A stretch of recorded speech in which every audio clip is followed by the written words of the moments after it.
नमस्कार साथियों, आज जिस विचार का हम मंथन करने वाले हैं वह विचार है कि हम मूर्ति क्यों पूजते हैं। तो साथियों, पहले हम अग्नि, जल, आकाश, भूमि, सूर्य, चंद्रमा इन सब की पूजा किया करते थे वैदिक तरीके से, क्योंकि ये सब के सब शक्ति का प्रतीक है। इनमें कोई ना कोई शक्ति है। हम लोग नेचर को मानते हैं, नेचर की पूजा करते हैं। हम लोग प्रकृति की शक्ति को जानते हैं, पहचानते हैं, उनकी पूजा करते हैं। लेकिन वैदिक तरीके से मानना और वैदिक तरीके से उन शक्तियों का आह्वान करना ये थोड़ा सभी के लिए इतना सरल नहीं था, क्योंकि वैदिक तरीके से मंत्र वगैरह का उच्चारण होता है, हवन होता है, यज्ञ होता है, जो कि ऋषि मुनियों, साधु संतों के लिए तो थोड़ा सरल था क्योंकि उनको मंत्रों का ज्ञान था। लेकिन एक साधारण व्यक्ति के लिए यह कठिन था। पहले इस तरह की तकनीकें नहीं थी कि कोई कैमरा हो, वीडियो हो, जिससे कि हम उस समय की फ़ोटो को खींच सकते। कोई चित्रकार भी नहीं था। फिर एक समय मूर्ति का चलन आया जिसमें हम अपने पूर्वजों का चित्र उकेरने लगे।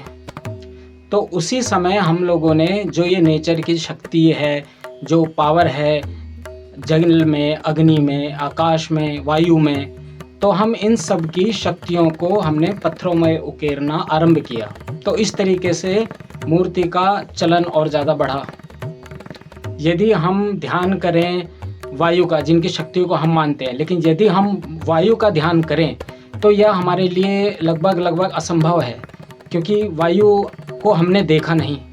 ऐसे ही बहुत सारी शक्तियाँ हैं जिन्हें हम देख नहीं पाते। यदि हम मूर्ति के रूप में उन शक्तियों से जुड़ें, हमारे आसपास इतनी अदृश्य शक्तियाँ हैं, जैसे वायु का मैंने आपको बताया, वायु को हम फील कर सकते हैं, अनुभव कर सकते हैं, उसकी शक्ति को हम महसूस कर सकते हैं। ऐसे ही जल है, अग्नि को हम फील कर सकते हैं, देख भी सकते हैं, पूज भी सकते हैं और पूजते आए हैं। लेकिन किसी खास शक्ति से जुड़ने के लिए हमें उस खास रूप को जानना और फील करना होता है। यदि मैं एग्जाम्पल में आपको समझाऊं तो एक परिवार के 4 बच्चों को यदि कहा जाए, आपके दादा के परदादा के जो दादा हैं उन्हें याद करो, आज कुछ महोत्सव है और उनको याद करना ज़रूरी है और ये हमारी परंपरा है, हम इनको याद करते आए हैं। तो आप सोचिए इस बात को कि वो लोग किस तरीके से इमेजिन करेंगे। कोई सोचेगा कि परदादा हैं तो बूढ़े होंगे, पतले से होंगे, झुक के चलते होंगे। तो किसी ने कल्पना करी कि वो उनकी दाढ़ी सफ़ेद होगी, बाल सफ़ेद होंगे और डंडा हाथ में लेके झुक के चल रहे होंगे। तो किसी ने कल्पना करी कि वो तो एक गद्दी पर बैठे होंगे, हाथ में तलवार लिए होंगे, सर पर पगड़ी होगी। जिस भी रूप में वो माने, उस शक्ति से जुड़ना चाहें, उस शक्ति से जुड़ पाते हैं। लेकिन यदि हम सब एक शक्ति के साथ जुड़ें, एक उत्साह के साथ जुड़ें, एक विश्वास के साथ जुड़ें, तो उस शक्ति को हम लोग लगभग एक ही आकृति, एक ही चित्र हम सबके भीतर होना चाहिए।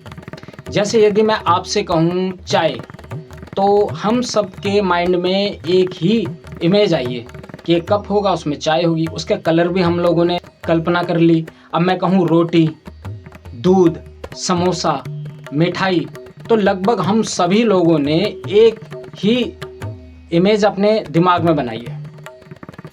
अब यदि मैं बात कहूँ समोसा, तो हम सबको पता है समोसे का कलर हम सब लोगों ने एक ही कल्पना करी है, उसका टेस्ट, उसका जो फील है, और हमें भूख का भी एहसास होता है।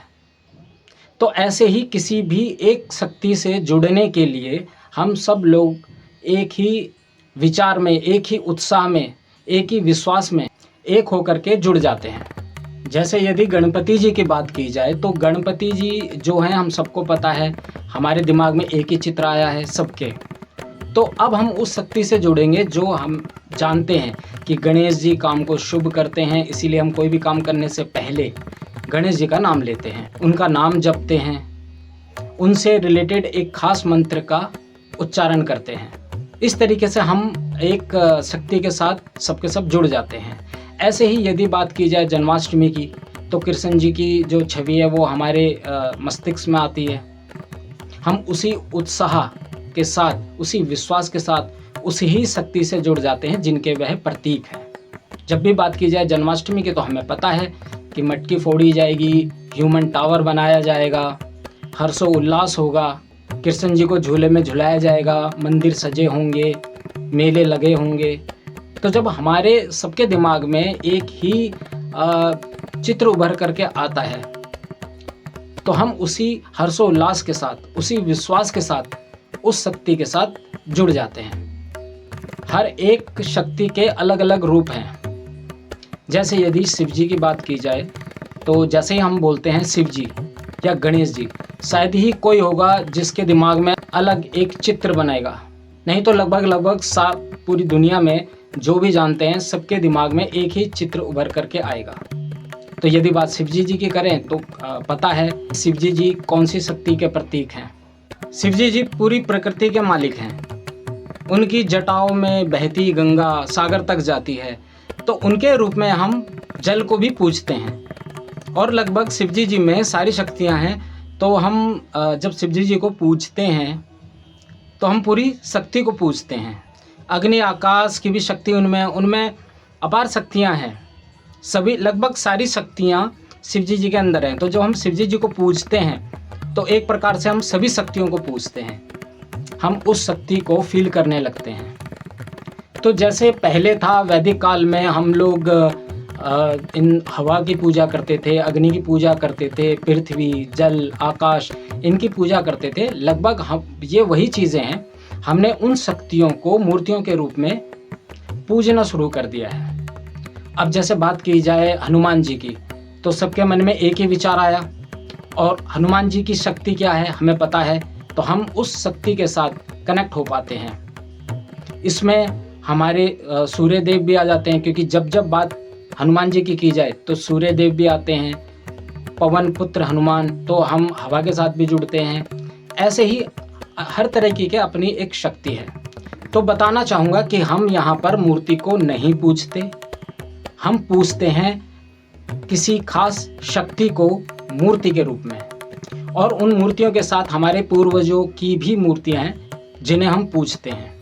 जैसे राम जी हो गए, कृष्ण जी हो गए, ये तो साक्षात थे, लेकिन उस समय मैंने बताया कि उस समय ना तो कैमरे हुआ करते थे, ना वीडियो हुआ करती थी, ना कोई चित्रकार होता था। इसलिए मूर्तियों के द्वारा आज भी हम उन्हें जान पाते हैं, जानते हैं और उनकी शक्तियों के बारे में जानते हैं। जैसे यदि मैं कहूँ कि आज शाम को पार्टी है, आपको आना है, तो आपके माइंड में ये बात आई है कि पार्टी है तो खाना पीना होगा, डांस होगा, लोगों के साथ मिलना जुलना होगा। उसी एनर्जी, उस उत्साह के साथ, उस विश्वास के साथ आप उसके साथ जुड़ जाते हैं, जिससे पार्टी में चार चांद लग जाते हैं। तो कमेंट में आप भी योगदान कर सकते हैं अपने ज्ञान का। आशा करता हूँ आपको जानकारी अच्छी लगी होगी। तो आइए मिलते हैं एक और विचार के मंथन पर नेक्स्ट वीडियो में। धन्यवाद।